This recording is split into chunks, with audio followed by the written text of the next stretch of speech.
A major prostitution bust in the Quad Cities this week. A dozen people arrested after a police sting at the Isle of Capri Hotel in Bettendorf.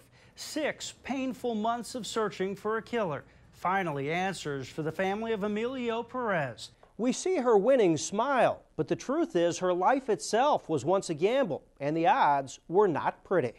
Nicole, at just 13 years old, Maddie Case is more than an athlete. She is also a life lesson, wasting no time making a difference. If this campaign season were a basketball game, right now we'd be in the 4th quarter with the clock ticking down. As the chaos in Ferguson, Missouri heats up over the shooting death of 18-year-old Michael Brown, people right here in the Quad Cities are taking a stand. Expect to see more road construction projects in the Quad Cities. Illinois Governor Pat Quinn signed a bill last month giving more than $1 billion toward capital construction projects. This is a part of the dam the public normally does not get to see. It's a catwalk at the very top of the dam. It runs the entire length, 1,200 feet or 4 football fields long. The stairwells in the stone shops were not only functional, they were ornate.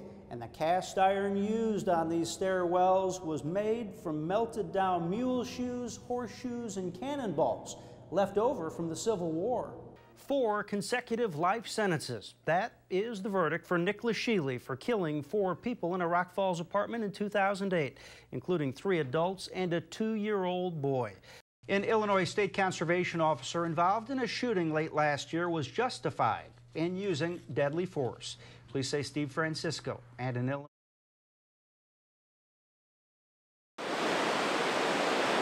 It strikes a majestic profile, stretching from Arsenal Island to Davenport.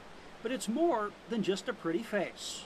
Its job is to hold back water and make the river deep enough for navigation. And it's not only what it does, but how it does it. We are actually the largest roller dam in the world, and the reason for that is because we actually have our dam consisting all of roller gates. In all, the dam has 11 roller gates. So, what's a roller gate? Is basically a round tube that is suspended between 2 control buildings.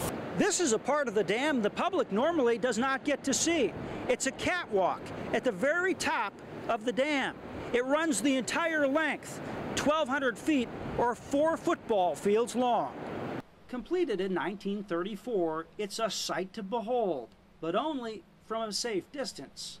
We want to, keep people out of the restricted areas, 600 feet in front of and 150 feet below. Just below the dam is a spinning, spitting torrent of water, referred to as the drowning machine. One look and you can see why. Just above the dam, those are the last chance lines over there. There's a series of ropes hanging beneath the Arsenal Bridge. If you get to the dam, your chances are not so good. We want you to just stay in your boat, stay with your vessel, grab onto one of those ropes and just hold on tight, and somebody will come on out and assist you and help pull you to safety. Both dazzling and dangerous, and the only way any boat can get past the dam is through the locks. The controls of the lock are actually pretty much the same as they were in the early 1930s. It takes a human being, not a computer, to operate this facility. The first dam built across the upper Mississippi.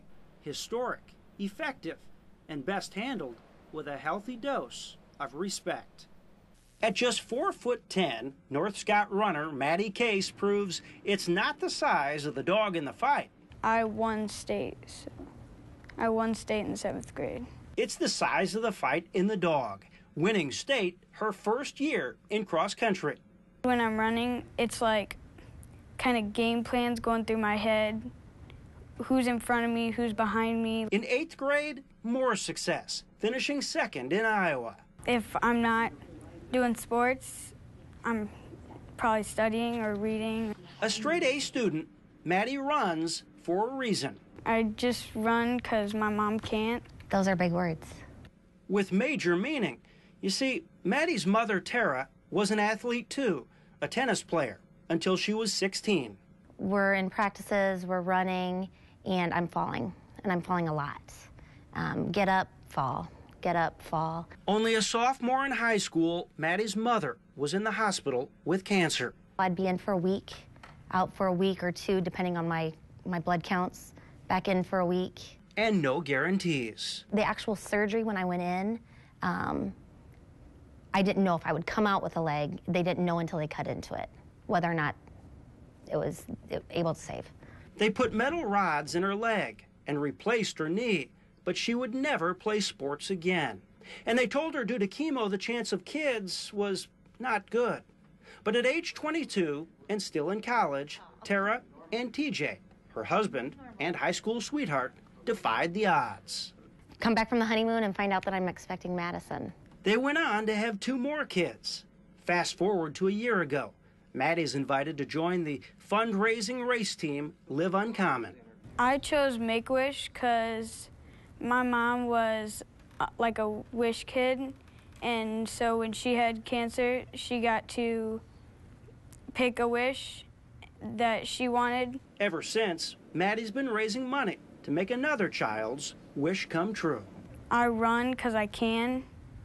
Like, some people can't, so that's why I run. At only 13 years old, Maddie Case knows there's no minimum age for giving back.